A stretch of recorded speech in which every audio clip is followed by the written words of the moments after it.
Phantoms of the Pacific. Good evening. I'm Detective James Miller with the State Bureau of Investigation. For over 30 years, I've dedicated my career to documenting America's most perplexing and disturbing cases. Tonight, I'm opening a file that has haunted California's maritime history for decades. A case that combines tragedy, mystery, and inexplicable phenomena aboard one of the world's most famous ocean liners. What you're about to hear isn't just maritime folklore. It's a compilation of official reports, witness testimonies, and evidence that defies conventional explanation. The file before me, California 1936 QM71, concerns the RMS Queen Mary, a vessel with a history as complex and shadowy as the Pacific waters she once traversed. I should clarify, I wasn't personally involved in the initial investigation. This happened long before my time. But as the custodian of these unsolved cases, I've spent years piecing together what happened aboard that massive floating hotel. And what I've found, well, judge for yourself. Case file, California, 1936 QM71, date of initial report, March 12, 1936. Status, unexplained.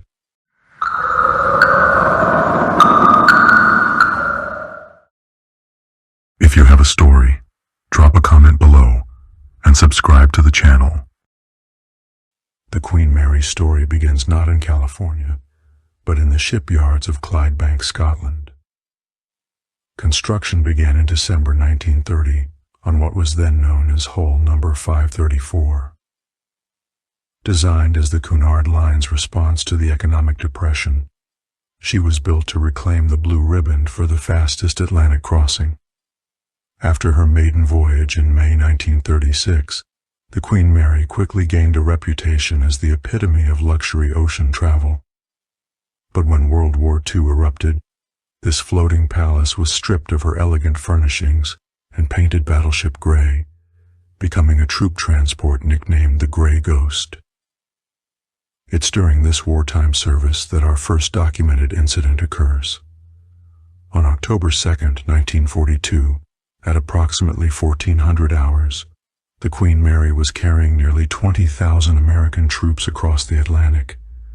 In a tragic navigational error, she collided with her escort vessel, HMS Curacoa, slicing the smaller ship in half. The Queen Mary's captain, following strict wartime protocol, couldn't stop to help. Over 300 British sailors died in those frigid waters. The official naval report, which I've reviewed extensively, attributed this to a miscalculation in zigzag patterns designed to evade German U-boats. But statements from survivors suggest something more disturbing. Multiple crew members reported seeing phantom figures on the bridge shortly before the collision, causing momentary disorientation among the navigation officers.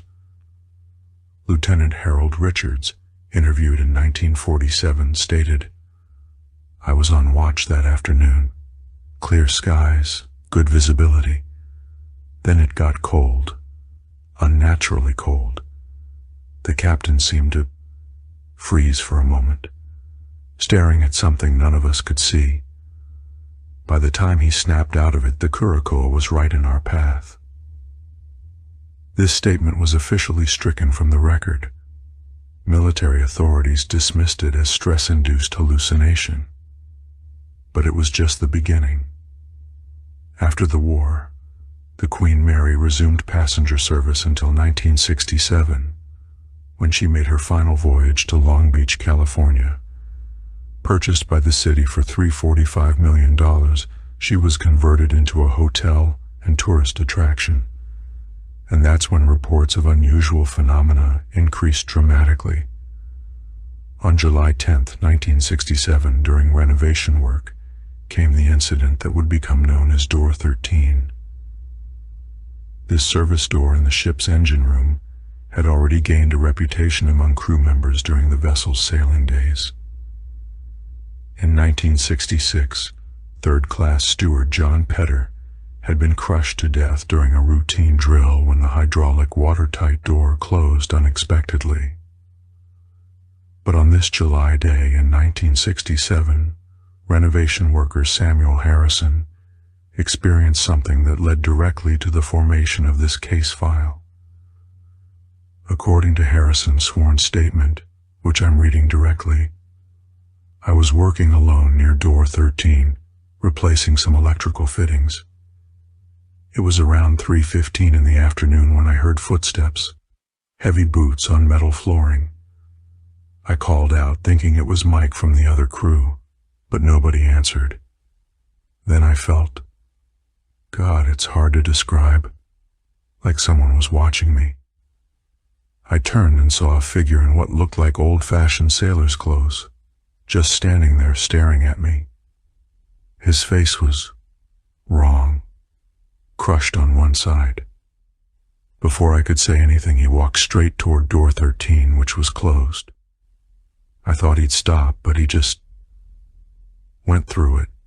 Solid steel door, just passed right through like it wasn't there. Harrison quit that same day. His supervisor, Thomas Wells, noted in his report that Harrison was a reliable worker, not prone to imagination or drink.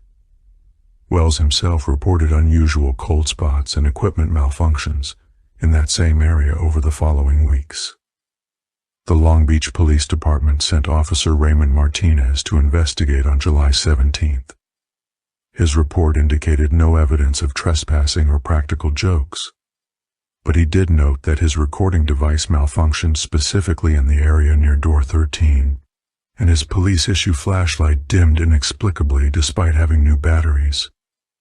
What's particularly noteworthy about door 13 is the consistency of the reports. Between 1967 and 1980, 17 separate witnesses, maintenance workers, security personnel, and later tourists, described nearly identical encounters with what they believed to be the ghost of John Petter. The descriptions were remarkably consistent. A young man in blue coveralls, with injuries to the right side of his face, appearing briefly before walking through the closed door. But door 13 was just one of many hotspots on the vessel. The first-class swimming pool, despite being empty since the ship's retirement, generated perhaps the most numerous reports of unexplained phenomena. On September 3, 1975, night security guard Victor Granger was conducting his routine patrol when he heard what he described as children laughing and splashing coming from the pool area. His report reads, I thought we had trespassers, maybe local kids who'd snuck aboard. I radioed for backup and entered the pool room. The sound stopped immediately. The pool was empty, bone dry as it had been for years.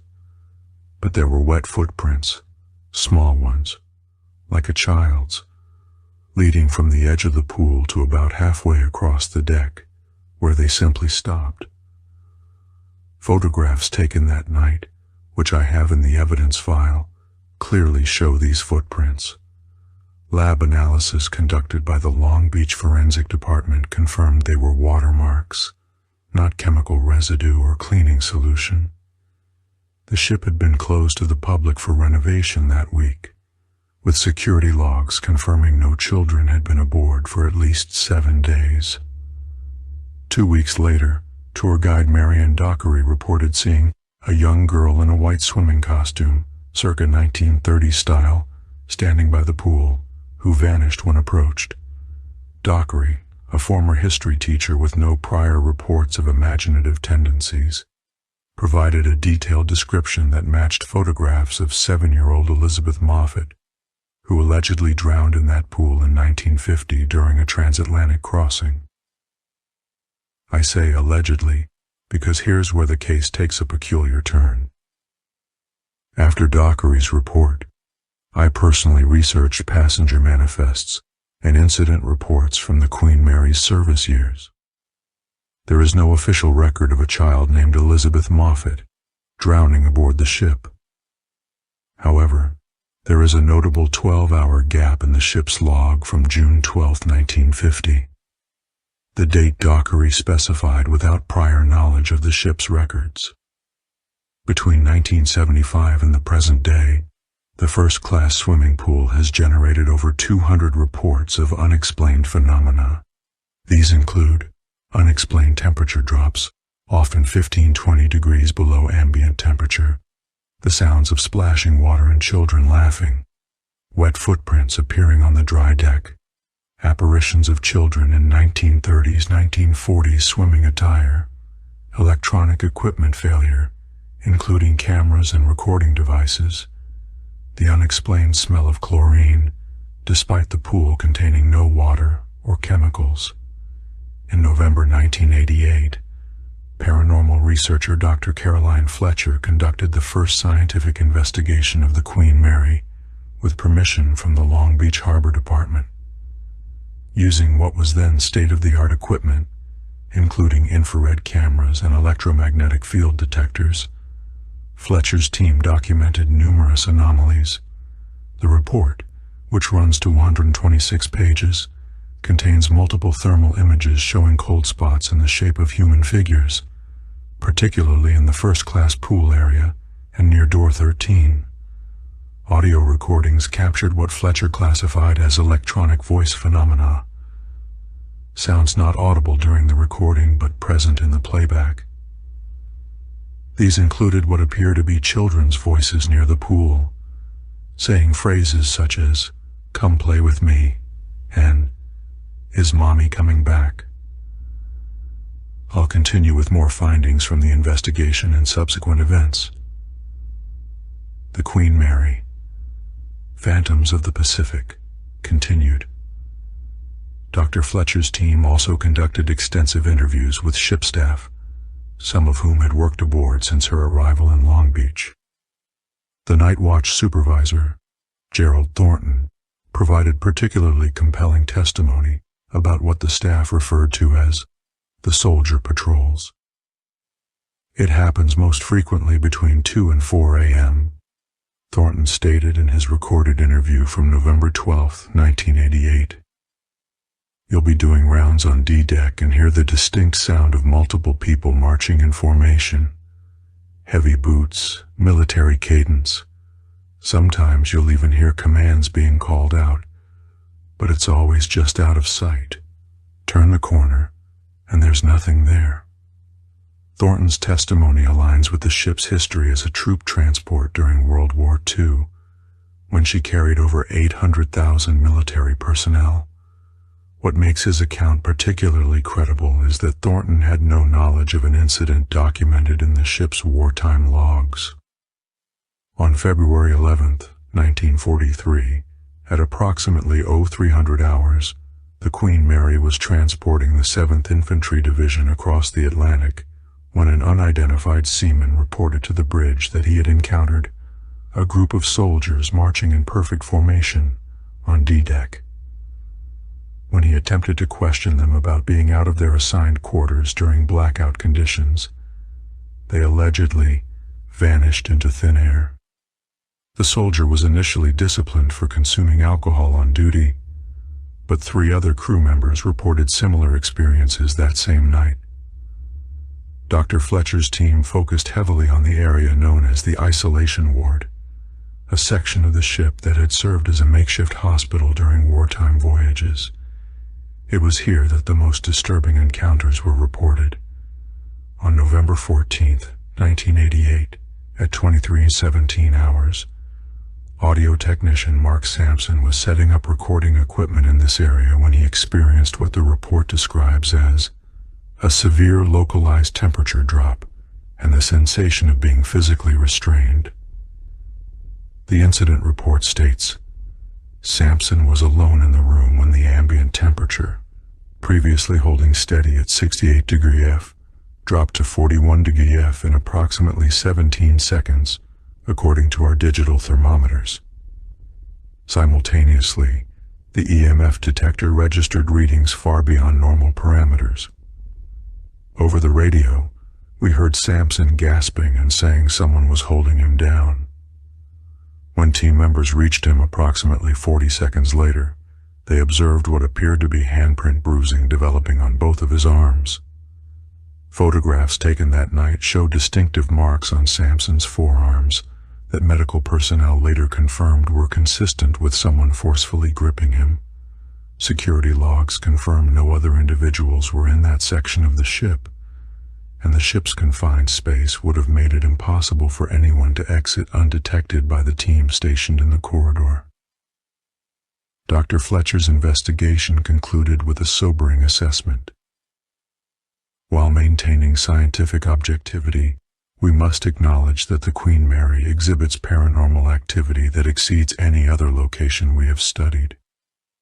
The ship appears to be what we classify as a layered haunting, multiple distinct phenomena occurring independently, yet sometimes interacting, suggesting the vessel has become a repository for traumatic energy spanning decades.